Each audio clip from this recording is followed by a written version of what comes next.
In my video on building BVLC number 5, I outlined my general technique for building ON30 steam engines on HO scale chassis.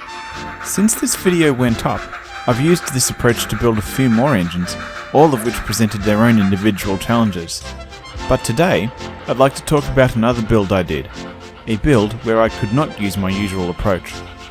I've always liked the look of the Class A Climax, and so decided to build one as the new BVLC number 2. Given that these locomotives are essentially a flat car with a boiler and pistons on it, I wanted to capture this look. As such, I decided to use self-contained drive trucks to power this model. The ones I chose are called Black Beetles, and are made here in Australia. These are made to order, so I ordered them with the largest wheel sets available. The wheelbase was matched to those of the Bachmann ON30 Climax trucks. This will become relevant later. With the mechanism sorted out, I started building the body to go above it. My initial plan was to have a two-part chassis. The lower part would hold the wiring and be attached to the drive trucks. The upper part would be the main body of the locomotive. So I started by cutting the chassis out of plastic. The step up at the front was to accommodate the decoder and other electronics, including a keep alive module. I then cut a hole for the speaker in the top part of the chassis, above the mount for the rear truck. The idea was that there would be a gap behind the rear truck to allow the sound out. I had salvaged the speaker and the baffle for it from a failed build in my graveyard of projects, so after cutting the hole, my next step was to mount the baffle on top. With this done, I covered the hole with brass mesh to hold the speaker in place. I then used PVC pipe, plastic and some brass tubing to make a water tank for the rear. The PVC pipe has thick walls, which can accommodate a 2mm screw without any modification. The original idea was that this would sit over the speaker.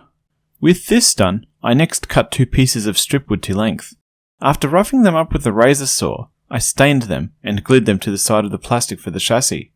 In hindsight, I should have made the plastic narrower to accommodate the width of these boards. Before gluing the boards on, I drilled them out to accommodate the stake pocket castings. This was done using a plastic template. With the chassis sorted out, I made a tray to hold the wiring under the locomotive, as well as the power trucks. In order to allow the trucks to move freely, I glued washers around the mounting holes.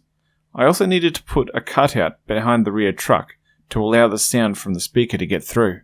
After test fitting the tray to the body, I realized that the locomotive was much too tall. As such, I relocated the mounting for the trucks to the body itself. At the front, I added a piece of plastic supported by 2 strips, which could be unscrewed to remove the truck or access the decoder if needed. At the rear, I cut a circle of 1.5mm styrene, glued this over the hole cut for the speaker, then put some additional styrene down to hold the metal washer at the correct angle.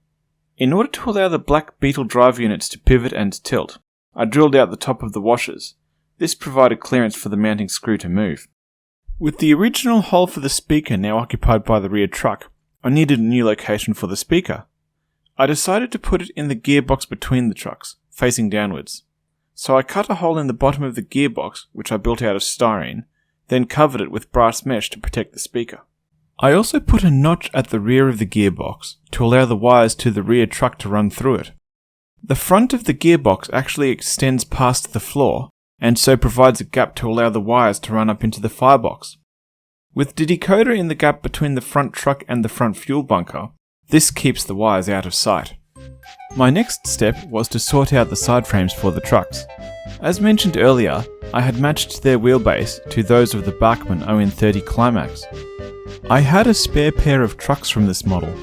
After removing the side frames from the Bachmann trucks, I filed their mounting points flat. I then glued these side frames to the mounting points provided on the Black Beetles, being very careful when lining them up. With the wheels sorted, I turned my attention to the body. After cutting some matchsticks to length, I stained them with watered down acrylic paint and glued them into the stake pockets. I did have to file the bottoms of them a bit to get them to fit, which results in them overhanging the pockets slightly. I also painted the plastic at the front with black enamel paint. This is just going to hold the boiler end of the fuel load, so most of it won't be visible. As such, the plain black colour will help it blend in. After cutting some coffee stirrers to length, I stained them and glued them along the top side of the tall stakes to form the sides of the roof. I also added stripwood to the sides, to match the framing around the front of the locomotive. At the rear of the roof, I added a small section of stained stripwood to provide strength across the width. I used 0.8mm copper wire to add handrails at the sides and rear, along with some more matchsticks for the rear supports. I then returned to the water tank I'd built earlier.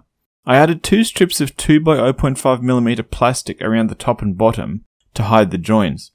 I then drilled 2 2mm holes in the pipe itself in order to allow the tank to be screwed on from underneath.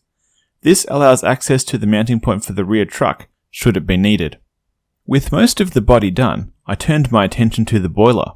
I built most of it from PVC pipe and plastic. Then, I designed and 3D printed some detail parts via Shapeways. These included the firebox backhead, both domes, the funnel, and the headlight. I also had coupler mounts and a cylinder block done to be used elsewhere on the model. I also added a 3D printed brake wheel, which I'd purchased in the Shapeways shop to represent one of the controls. After painting the boiler and firebox, I glued it in place on the model. Following this, I cut and filed coffee stirrers to shape to form the roof supports. Then, I stained them and glued them in place. With the body done, I turned my attention to the other bits that would be attached to it. I installed the speaker in the bottom of the gearbox, using the baffle I'd recovered earlier. I then installed the decoder in the gap under the boiler, with most of the wiring, including the Keep Alive module, pushed out of the way into the firebox. I then added some fishing sinkers to the water tank to bring the model to the maximum weight that the Black Beetles could support for traction. Once the glue had dried, I screwed the water tank in place. With that, the model was complete.